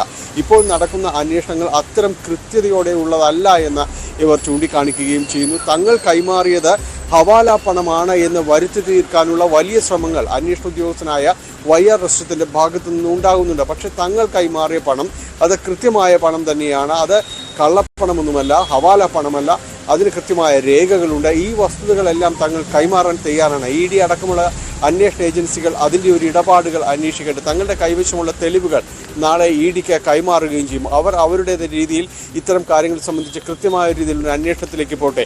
ഈ YR റസ്റ്റവും അടക്കം ഇതിൽ കൃത്യമായ രീതിയിൽ ഉത്തരം പറയേണ്ടി വരും എന്ന നിലപാടിലാണ് പരാതിക്കാർ ഇപ്പോഴുള്ളത്. കാരണം ഇദ്ദേഹത്തിൻ്റെ ഇടപെടൽ വളരെ നിഗൂഢമാണ് എന്നതടക്കമുള്ള കാര്യങ്ങൾ പറയുന്നു.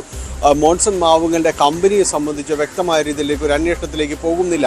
ഇതിൻ്റെ ഡയറക്ടർ ബോർഡിൽ ആരൊക്കെ ഉണ്ടായിരുന്നു, മലയാളികളല്ലാത്തവരാണ് ഇതിൽ കൂടുതലായി ഉണ്ടായിരുന്നത്, അവർ ആരൊക്കെയാണ്, എന്താണ് അവരുടെ പണത്തിൻ്റെ സോഴ്സ് എന്നത് സംബന്ധിച്ചുള്ള കാരണങ്ങൾ അന്വേഷിക്കേണ്ടതുണ്ട്. പക്ഷേ ഈ അന്വേഷണത്തിൽ തുടക്കമിടുന്നതല്ലാതെ ഈ ഒരു അന്വേഷണം എങ്ങും എത്താത്ത രീതിയിലേക്ക് അടക്കം പോകുന്നു. അപ്പോൾ ഈ YR റസ്റ്റത്തിന് DYSP ക്രൈംബ്രാഞ്ചിന് ഇതിന് വളരെ കൃത്യമായ രീതിയിലുള്ള താല്പര്യങ്ങൾ ഉണ്ട് എന്ന് തന്നെയാണ് ഇവർ പറയുന്നത്.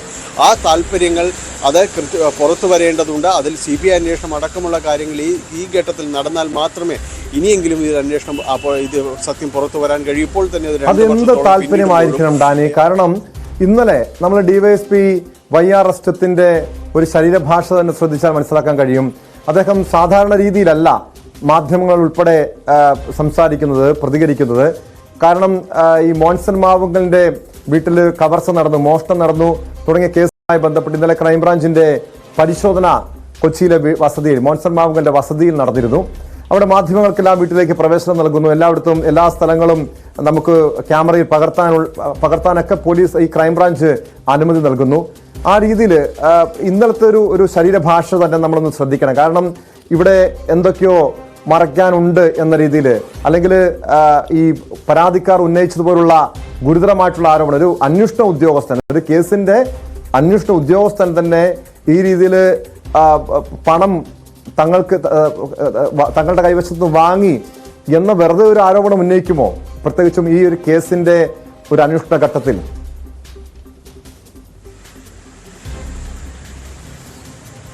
ഒരിക്കലും അങ്ങനെ പറയാൻ കഴിയില്ല കേട്ടോ. കാരണം എന്ന് വെച്ചാൽ ഈ ഒരു ഘട്ടത്തിൽ ഇവർ ഇത്തരം ഒരു പരാതിയുമായി മുന്നോട്ട് പോവുക, ഈ അന്വേഷണ ഉദ്യോഗസ്ഥനെതിരെ തന്നെ തിരിഞ്ഞു നിൽക്കുക, സത്യത്തിൽ ഈ അന്വേഷണം കൊണ്ട് ഏറ്റവും കൂടുതൽ ഗുണമുണ്ടാകേണ്ടതും അല്ലെങ്കിൽ പണം നഷ്ടപ്പെട്ട ഇവരാണ്. അതുകൊണ്ട് തന്നെയും ഈ അന്വേഷണ ഉദ്യോഗസ്ഥൻ അവർക്കെതിരെ വെറുതെ ഒരു ആക്ഷേപം ഉന്നയിച്ചുകൊണ്ട് ഇവർക്ക് പരാതിക്കാർക്ക് നിൽക്കാൻ കഴിയില്ല. അതുകൊണ്ട് തന്നെയാണ് ഇവർ മാധ്യമങ്ങൾക്ക് മുന്നിലേക്ക് വളരെ ഉത്തരവാദിത്വത്തോടുകൂടി പറയുകയും ചെയ്ത് തങ്ങളുടെ പരാതിയിൽ ഉറച്ചു നിൽക്കുന്നു. ഇത് കൃത്യമായ ഇടപെടൽ YR റസ്റ്റത്തിന്റെ ഭാഗത്തുനിന്നുണ്ടായിട്ടുണ്ട്. അവർ ആക്ഷേപിക്കുന്ന ഒരു കാര്യം തന്നെ, ഇന്നലെ അത്തരമൊരു സംഭവം പോലും, ഇന്നലെ ഒരു പരിശോധന അവിടെ നടന്നിരുന്നു. അതിൽ വലിയ രീതിയിൽ മാധ്യമങ്ങൾക്ക് മുന്നിലേക്ക് വീടെല്ലാം തന്നെ തുറന്നു കൊടുക്കുകയും അവിടെ ദൃശ്യങ്ങൾ പകർത്താൻ എല്ലാം തന്നെ അനുമതി അടക്കമുള്ള കാര്യങ്ങളുണ്ടായിരുന്നു. ഇന്നലെ സത്യത്തിൽ ആ വീടിൻ്റെ വൈദ്യുതി പോലും വിച്ഛേദിക്കപ്പെട്ടിരിക്കുന്നൊരവസ്ഥയിലേക്ക് അതിന് ജനറേറ്റർ അടക്കമുള്ളൊരു സംവിധാനങ്ങൾ എത്തിച്ചാണ് വെളിച്ചം പകർന്നതെന്നെല്ലാമാണ് മനസ്സിലാക്കാനായിട്ട് സാധിക്കുന്നത്. അപ്പോൾ അത്തരമൊരു സംവിധാനങ്ങളെല്ലാം ഒരുക്കിക്കൊണ്ട് ഈ രീതിയിലേക്ക് അവിടെ ഒരു പരിശോധനകളെല്ലാം തന്നെ നടക്കുന്നു. അതെന്തായാലും പക്ഷേ ആ ഒരു അവസരം ഉപയോഗപ്പെടുത്തിയ രീതിയെക്കുറിച്ചും ഇന്ന് പരാതിക്കാർ പറയും. സത്യത്തിൽ ഇങ്ങനെയൊരു ആക്ഷേപം നിലനിൽക്കുന്നതുകൊണ്ട് അതിന് മറുപടി പറയുക എന്ന ലക്ഷ്യത്തോടു കൂടി മാത്രം നടത്തിയ ഒരു പരിശോധനയുടെ ഭാഗമായിരുന്നു ഇതെന്നാണ് ഇവർ ചൂണ്ടിക്കാണിക്കുന്നത്. അതുകൊണ്ടാണ് ആ പരിശോധനയെക്കുറിച്ചതിനേക്കാൾ കൂടുതൽ തനിക്കെതിരെ ഉയർന്ന ആരോപണങ്ങളെക്കുറിച്ച് പറയാൻ അദ്ദേഹം അവിടെ സമയം കണ്ടെത്തിയതെന്നും ഈ പരാതിക്കാർ ആക്ഷേപിക്കുന്നുണ്ട്. ഒപ്പം തന്നെയും തങ്ങൾ ഗൂഢാലോചന നടത്തിയെന്ന് പറയുന്നുണ്ട്. അത് മോൺസൺ മാവുങ്കലിൻ്റെ മകനുമായി ചേർന്നുകൊണ്ട് തങ്ങൾ ഗൂഢാലോചന നടത്തിയെന്നാണ് പറയുന്നത്. ഇതിന് ഒരു തെളിവായി പുറത്തുവിടുന്നത് ഇവർ കണ്ടുമുട്ടുന്ന ഒരു വീഡിയോയാണ്. അതിന് ഇവർ ഇന്ന് വിശദീകരണം നൽകുകയുണ്ട്. ഷമീറും ഷാനിയും വിശദീകരണം നൽകുന്നു. എറണാകുളം സെൻട്രൽ പോലീസ് സ്റ്റേഷൻ്റെ തൊട്ടടുത്തുള്ള കടയിൽ തങ്ങൾ വെള്ളം കുടിക്കാനായി കയറിയപ്പോഴാണ് അതുവഴി പോകുന്ന ഈ മോൺസൺ മാവുങ്കലിൻ്റെ മകൻ അവിടേക്ക് എത്തുകയും അവർ വളരെ ഓപ്പണായ ഒരു സ്ഥലത്ത് നിന്ന് സംസാരിക്കുകയും പിരിഞ്ഞു പോവുകയും ചെയ്തു. അത് സംസാരിച്ചത് എന്ത് എന്ന് പോലും ഇന്ന് മാധ്യമപ്രവർത്തകർക്ക് മുമ്പ് അവർ പറയുകയും ചെയ്തു. അവർ ഈ കേസുമായി ബന്ധപ്പെട്ട കാര്യങ്ങൾ സംസാരിച്ച് അവിടെ വെച്ച് പിരിയുകയും ചെയ്യുകയായിരുന്നു. കൂട്ടത്തിൽ ഒരാൾ അതിൻ്റെ ദൃശ്യങ്ങൾ പകർത്തി, ആ ദൃശ്യങ്ങളാണ് പിന്നീട് പുറത്തുവിടുകയും ചെയ്തത്. അതിലെന്ത് ഗൂഢാലോചനയാണ് നടന്നതെന്ന് തിരിച്ചു ചോദിക്കുന്നെങ്കിൽ അത്തരമൊരു ഗൂഢാലോചന തെളിയിക്കട്ടെ എന്നടക്കം വെല്ലുവിളി ഉയർത്തുകയും ചെയ്യുന്നു. അങ്ങനെ തീർച്ചയായും ഒരു വാദപ്രതിവാദങ്ങളിലൂടെ പരാതിക്കാരനും അന്വേഷണ ഉദ്യോഗസ്ഥനും തമ്മിലുള്ള ഒരു വാദപ്രതിവാദ ഏറ്റുമുട്ടലായിട്ട് ഇത് മുന്നോട്ട് പോവുകയും ചെയ്യുകയാണ്. ഇതിനിടയിൽ കേസ് എന്ന ഒരു സത്യമുണ്ട്. അത് എവിടേക്ക് പോകുന്നു എന്നതാണ് ഇനി അറിയേണ്ടത്. കാരണം അന്വേഷണ ഉദ്യോഗസ്ഥൻ ആ വഴിക്കല്ല എന്ന് പരാതിക്കാർ പറയുന്നു. തീർച്ചയായും അത് തന്നെയാണ് ഡാനി അറിയേണ്ടത്. കാരണം ആകെ ഒരു ഈ പുരാവസ്തു തട്ടിപ്പ് കേസ്, മോൺസൺ മാവുങ്കലിനെതിരായ പുരാവസ്തു തട്ടിപ്പ് കേസ് ഒരു കുഴഞ്ഞു പറയുകയാണ്. ഈ പ്രതികളും ഈ പരാതിക്കാരും അന്വേഷണ സംഘവും തമ്മിലുള്ളൊരു നേർക്കുനേർ ആരോപണ പ്രത്യാരോപണങ്ങളിലേക്ക് കാര്യങ്ങൾ നീങ്ങുന്നു. എന്തായാലും ഇഡിയുടെ അന്വേഷണ പരിധിയിലില്ലാത്തൊരു സംഭവമാണ് നിലവില് ഈ ക്രൈംബ്രാഞ്ചിനെതിരായിട്ടുള്ള ആരോപണം. ഇപ്പോൾ ഒരു പുതിയ ആരോപണം ഈ പരാതിക്കാർ തന്നെ ഉന്നയിച്ച സാഹചര്യത്തിൽ ഈ DYSP YR റസ്റ്റം ഈ രീതിയിൽ സാമ്പത്തികമായി നേട്ടമുണ്ടാക്കി എന്നൊരു പരാതി ഇവർ ഉന്നയിച്ച സാഹചര്യത്തിൽ അതിന്റെ തെളിവുകളടക്കം ഇഡിക്ക് കൈമാറുമെന്ന് പറയുന്നുമുണ്ട്. ഇ.ഡി. ഇതുമായി ബന്ധപ്പെട്ട ഒരു കേസ് രജിസ്റ്റർ ചെയ്ത് ഈ സംഭവവും ഈ പുതിയൊരു ആരോപണവും അന്വേഷിക്കാനുള്ള സാധ്യതയുണ്ടോ?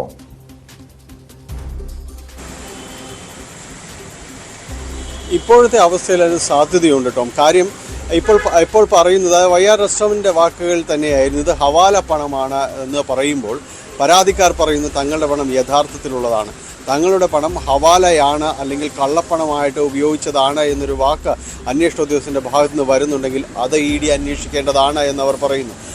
അത് ചോദ്യം ചെയ്തുകൊണ്ട് തന്നെയാണ് അതിൽ തങ്ങളുടെ പണം അത് കൃത്യമായ പണമാണ്, തങ്ങൾ ചെയ്തതിൻ്റെ തങ്ങളുടെ ധാർമ്മികതയാണ് ഇത് ചോദ്യം ചെയ്യപ്പെടുന്നത്. അതുകൊണ്ട് ഇതിൽ കള്ളപ്പണത്തിൻ്റെ ഇടപാടുകൾ നടന്നിട്ടുണ്ടെങ്കിൽ ഇത് പരിശോധിക്കട്ടെ. അതുമാത്രവുമല്ല, ഇതുമായി ബന്ധപ്പെട്ട മറ്റെന്തെങ്കിലും ഇടപാടുകൾ നടന്നിട്ടുണ്ടെങ്കിൽ അവിടെയും പരിശോധനകൾ ആവശ്യമാണെന്ന് ഇവർ ചൂണ്ടിക്കാണിക്കുകയും ഇവർ പരാതിക്കാർ തന്നെയാണ് EDക്ക് മുന്നിലേക്ക് കയറി ചെല്ലുന്നത്.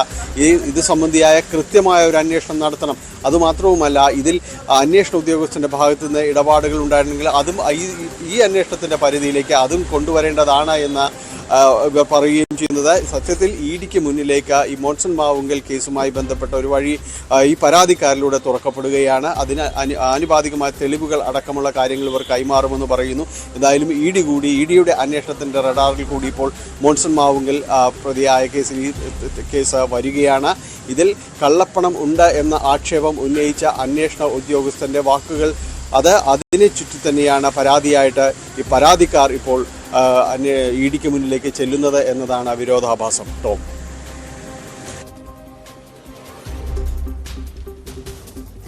ഡാനി പോളാണ് വിവരങ്ങൾ നൽകിയത്. മോൺസൺ മാവുങ്കൽ കേസിൽ അന്വേഷണ ഉദ്യോഗസ്ഥനെതിരെയാണ് പരാതിക്കാർ വീണ്ടും ഗുരുതര ആരോപണം ഉന്നയിച്ച് രംഗത്തെത്തിയത്. ഡിവൈഎസ്പി YR എതിരായിട്ടുള്ള തെളിവുകൾ EDക്ക് കൈമാറുമെന്നാണ് പരാതിക്കാർ വ്യക്തമാക്കുന്നത്.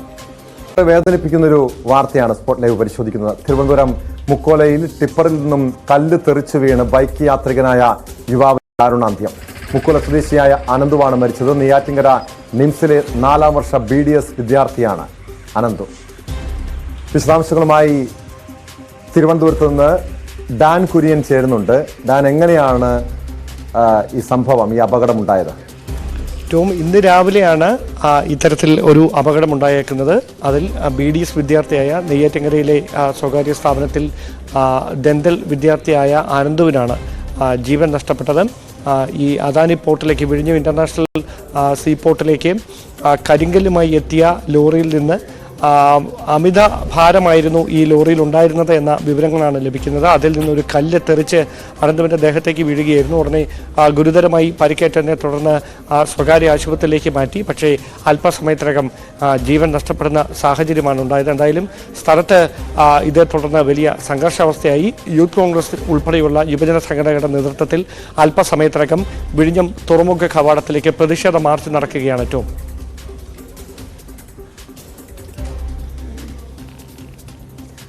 ഡാൻ, നമുക്കറിയാം കൃത്യമായ മാനദണ്ഡങ്ങളുണ്ട്. ടിപ്പർ ലോറിയിൽ ഒരു പരിധിക്കപ്പുറം അമിത ലോഡുകൾ കയറ്റാൻ പാടില്ല എന്ന നിർദ്ദേശമുണ്ട്. ഇതിനു മുൻപ് സംസ്ഥാനത്ത് സമാനമായ നിരവധി അപകടങ്ങൾ സംഭവിച്ചിട്ടുണ്ട്. ടിപ്പർ ലോറിയിൽ നിന്നും കരിങ്കല്ലുകൾ തെറിച്ചു വീണ് നിരവധി പേരുടെ വഴിയാത്രക്കാരുടെ അടക്കം ജീവൻ പൊലിഞ്ഞിട്ടുള്ള നാടാണ് നമ്മുടേത്. അതിനുശേഷമാണ് ഈ നിയമമൊക്കെ കർശനമാക്കിയത്. പക്ഷേ പ്രത്യേകിച്ച് ഈ വിഴിഞ്ഞം തുറമുഖ നിർമ്മാണവുമായി ബന്ധപ്പെട്ട ആ സ്ഥലത്തേക്ക് കൊണ്ടുപോയിരുന്ന ടിപ്പറിൽ നിന്നും ഈ രീതിയിൽ വീഴ്ച സംഭവിക്കുന്നു. പോലീസിന്റെ ഭാഗത്ത് നിന്ന് ഏത് രീതിയിലുള്ള നടപടിയായിരിക്കും ഉണ്ടാകാൻ പോകുക? പ്രത്യേകിച്ചും വലിയ പ്രതിഷേധമൊക്കെ ഉയർന്നു വരുന്നുണ്ടല്ലോ.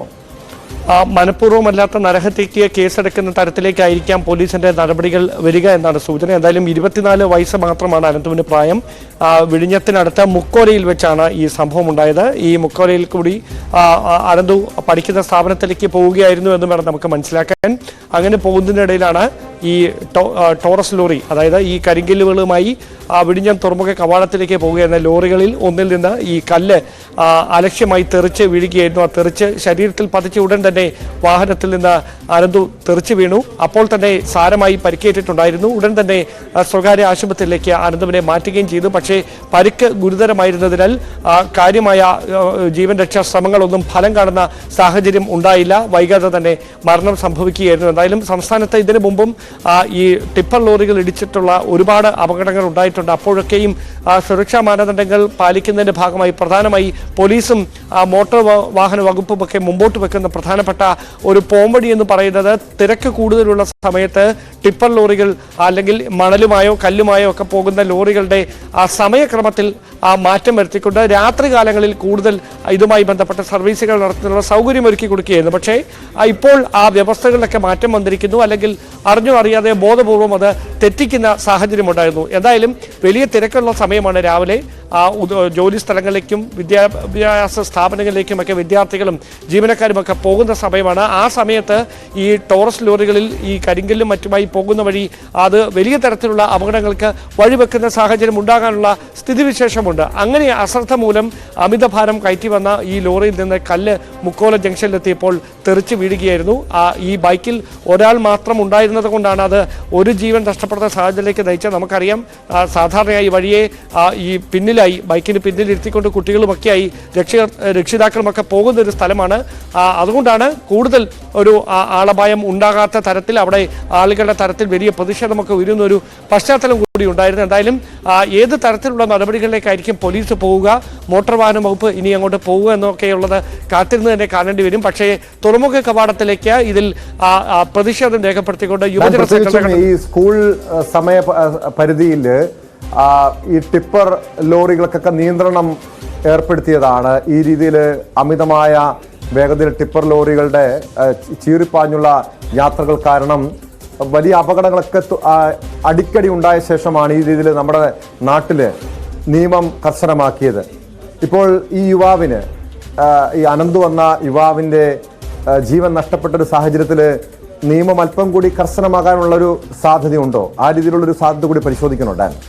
സ്വാഭാവികമായും അത്തരം കർക്കശമായ നിയമങ്ങൾ നടപ്പിലാക്കേണ്ടതിൻ്റെ ഒരു അനിവാര്യതയിലേക്ക് തന്നെ വിരൽ ചൂണ്ടുകയാണ് ഈ സാഹചര്യം. കാരണം ഈ 24 വയസ്സ് മാത്രം പ്രായമുള്ള ഒരു യുവാവ്, ഒരു കുടുംബത്തിൻ്റെ മുഴുവൻ പ്രതീക്ഷയായി വളർന്നു വന്ന യുവാവ്, നമുക്കറിയാം ഒരു വർഷത്തെ ഒരു ഹൗസ് സർജൻസിക്കൊക്കെ ശേഷം വൈദഗ്ധ്യത്തോടെ ജോലി മേഖലയിൽ തിളങ്ങേണ്ട ഒരു യുവാവ്, ആ യുവാവിനാണ് വളരെ അപ്രതീക്ഷിതമായി ഈ അപകടത്തിൽ ജീവൻ നഷ്ടമായിരിക്കുന്നത്. സ്വാഭാവികമായി യുവജന സംഘടനകളുടെയൊക്കെ നേതൃത്വത്തിൽ ഇതിനെതിരായി പ്രതിഷേധമുയരും. ആ പ്രതിഷേധങ്ങൾ തുറമുഖ കവാടത്തിലേക്ക് നടക്കും. കുടുംബത്തിന് നഷ്ടപരിഹാരം കൊടുക്കണം. സാധാരണയായി ഇത്തരം അപകടങ്ങൾ നടക്കുമ്പോൾ ഏത് തരത്തിലുള്ള പല്ലവികളാണോ സംഘടനകളുടെയൊക്കെ ഭാഗത്തുനിന്ന് മുഴങ്ങിക്കേൾക്കുന്നത്, അതൊക്കെ ഇത്തവണയും ആവർത്തിക്കും. പക്ഷേ അതിനും അപ്പുറത്തേക്ക് ഇത്തരം സംഭവങ്ങൾ തുടർച്ചയായി ഉണ്ടാകുന്നത് തടയാനായി ഏത് തരത്തിലുള്ള നടപടികളാണ് അധികൃതർക്ക് സ്വീകരിക്കാൻ കഴിയുക എന്നതാണ് പ്രധാനപ്പെട്ട കാര്യം.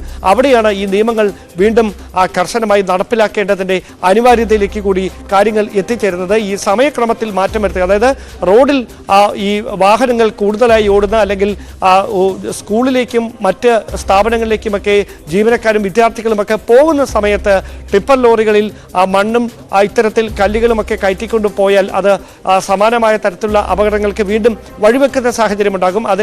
അതുകൊണ്ട് തന്നെ ഈ സമയക്രമത്തിൽ മാറ്റം വരുത്തുന്നതടക്കമുള്ള ശാസ്ത്രീയമായ പോംവഴികളിലേക്ക് കടക്കാൻ അധികൃതർ തയ്യാറാകും എന്ന് തന്നെയാണ് നമുക്ക് ലഭ്യമാകുന്ന സൂചനകൾ. വ്യക്തമാണ്. ഡാൻ കുര്യനാണ് തിരുവനന്തപുരത്തു നിന്നും വിവരങ്ങൾ നൽകിയത്. സ്പോട്ട് ലൈവിന് പരിശോധിക്കുന്നത് മറ്റൊരു വിഷയമാണ്. മനുഷ്യജീവന ഭീഷണിയായ പടയപ്പയെ ഉൾവനത്തിലേക്ക് തുരത്താൻ തീരുമാനം. ഇത് സംബന്ധിച്ച നിർദ്ദേശം CCF മൂന്നാർ DFIക്ക് നൽകി. കാട്ടാനെ തുരത്താനുള്ള നടപടികൾ ഇന്നു തന്നെ ആരംഭിക്കാനാണ് തീരുമാനം. പടയപ്പയുടെ സഞ്ചാരവും നീക്കങ്ങളും ഡ്രോൺ ഉപയോഗിച്ച് നിരീക്ഷിക്കും. നിലവിൽ ആനയെ മയക്കുവെടി വെക്കേണ്ട സാഹചര്യമില്ല എന്നാണ് വിലയിരുത്തൽ.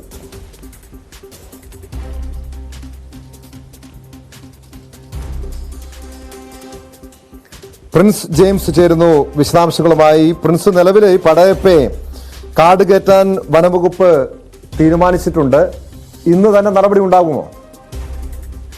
നിലവിൽ പടയപ്പയെ നിരീക്ഷിക്കുന്ന വനംവകുപ്പ് നിരീക്ഷിച്ചു വരികയാണ്. ഡ്രോൺ അടക്കം സാങ്കേതിക സംവിധാനങ്ങൾ ഉപയോഗിച്ചുകൊണ്ടുള്ള ആനയെ നിരീക്ഷിക്കുന്ന നടപടികൾ ആരംഭിച്ചിരിക്കുന്നു. നിലവിൽ മൂന്നാർ മാട്ടുപ്പടിയിലെ ടോപ്പ് ഡിവിഷനിലാണ് ആന നിലയുറപ്പിച്ചിരിക്കുന്നത്. ഇത് ജനവാസ മേഖലയോട് ചേർന്നുള്ള പ്രദേശമാണ്. ഇവിടെ നിന്ന് വളരെ ദൂരെയാണ് വനമേഖല. ആനയുടെ സഞ്ചാരപാത കൃത്യമായി നിരീക്ഷിക്കുകയും വനമേഖലയോട് അടുത്തെത്തിയാൽ ഉൾവനത്തിലേക്ക് തുരുത്തുകയും ചെയ്യുക എന്നുള്ളതാണ് വനംവകുപ്പിന്റെ ഇപ്പോഴത്തെ തീരുമാനം. ആനയെ മയക്കുവെടി വെക്കില്ല, അല്ലാതെ തന്നെ ജനവാസ മേഖലയിൽ മേഖലയിലേക്ക് ആന ഇറങ്ങാതിരിക്കാനുള്ള മുൻകരുതലുകൾ സ്വീകരിക്കും. നിലവിൽ പടയപ്പെ നിരീക്ഷിക്കുന്ന പ്രത്യേക ടീമിനെ നിയോഗിച്ചിട്ടുണ്ട്. പ്രിൻസ്, ഇപ്പോൾ നിലവിൽ നിരീക്ഷിക്കുന്നുണ്ട്. ആന ഇപ്പോൾ ഏത് ഭാഗത്താണ് ഉള്ളതെന്ന കൃത്യമായ വിവരങ്ങൾ വനംവകുപ്പിന് മനസ്സിലാക്കാൻ കഴിയുന്നുണ്ടോ? എങ്ങനെയായിരിക്കും, അതായത് ഈ അരിക്കൊമ്പനെ നാട് കടത്തിയതുപോലുള്ള സമാനമായ രീതി തന്നെയായിരിക്കുമോ ഈ പടയപ്പയുടെ കാര്യത്തിലും നടപ്പാക്കാൻ പോവുക? ടോം, നിലവിൽ മൂന്നാർ മാട്ടുപ്പെട്ടിയിലെ ടോപ്പ് ഡിവിഷൻ ഭാഗത്താണ് ആന നിലനിർത്തിയിരിക്കുന്നത്. ഇത് ജനവാസ മേഖലയോട് തോട്ടം മേഖലയോട് ചേർന്ന് കിടക്കുന്ന പ്രദേശമാണ്. വനമേഖലയിൽ നിന്ന് വളരെ ദൂരെയുള്ള പ്രദേശമാണ്. അതുകൊണ്ട് തന്നെ ആനയെ ഉൾവനത്തിലേക്ക് തുരത്തുക എന്നുള്ളത് നിലവിൽ ഇവിടുന്ന് ആനയുടെ സഞ്ചാരപാത ഈ പ്രദേശത്തേക്ക് തിരിച്ചുവിട്ട് അത്തരത്തിലായിരിക്കും ആനയെ ഉൾവനത്തിലേക്ക് കയറ്റിവിടുക. എന്നാൽ അരിക്കൊമ്പനെ കാട് കടത്തിയതിന് സമാനമായ രീതിയിലായിരിക്കില്ല പടയപ്പയെ കാട് കടത്തുന്ന രീതി, ഉൾക്കാട്ടിലേക്ക് തുരത്തുന്ന രീതി. ഈ മേഖലയിൽ തന്നെയുള്ള ജനവാസ മേഖലയിലേക്ക് ഇറങ്ങാതെ ആനയെ ഉൾക്കാലത്തിൽ തന്നെ നിലയുറപ്പിച്ച് നിർത്തുക എന്നുള്ള തീരുമാനത്തിലാണ് വനംവകുപ്പ് എത്തിയിരിക്കുന്നത്.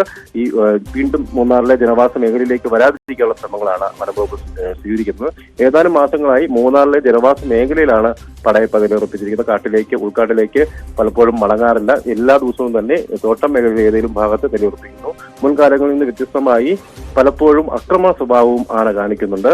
മുൻപൊക്കെ ജനവാസ മേഖലയിൽ എത്തുമായിരുന്നെങ്കിലും ചെറുകിട വ്യാപാര സ്ഥാപനങ്ങളിലൊക്കെ ആക്രമിച്ച് ചില ഭക്ഷ്യവസ്തുക്കളൊക്കെ അകത്താക്കുന്ന സ്വഭാവം മാത്രമാണ് കാണിച്ചതെങ്കിലും ഇപ്പോൾ പതിവായി വാഹനങ്ങൾക്ക് നേരെ ആക്രമണമുണ്ട്. മണിക്കൂറുകളോളം ഗതാഗതം തടസ്സപ്പെടുന്ന രീതിയിലൊക്കെ നിലയുറപ്പിക്കുകയും വാഹനങ്ങളുടെ ചില്ലുകളൊക്കെ തകർക്കുകയും ഒക്കെ ചെയ്യുന്ന രീതിയുണ്ട്. അതുകൊണ്ട് തന്നെ ഈ ആനയുടെ ആക്രമണ സ്വഭാവം വലിയ തോതിലുള്ള ഉൾവനത്തിലേക്ക് തുരത്താനുള്ള തീരുമാനമുണ്ടായിരിക്കുന്നു. ഇത് സംബന്ധിച്ച നിർദ്ദേശം CCF മൂന്നാർ DFIക്ക് നൽകിയിട്ടുണ്ട്. കാട്ടാനെ തുരത്താനുള്ള നടപടികൾ ഇന്ന് തന്നെ ആരംഭിക്കാനാണ് തീരുമാനം. പടയപ്പയുടെ സഞ്ചാരവും നീക്കങ്ങളും ഡ്രോൺ ഉപയോഗിച്ച് നിരീക്ഷിക്കുകയാണ് വനം വകുപ്പ്. സ്പോട്ട് ലൈവ് പൂർണ്ണമാകുന്നു. നമസ്കാരം.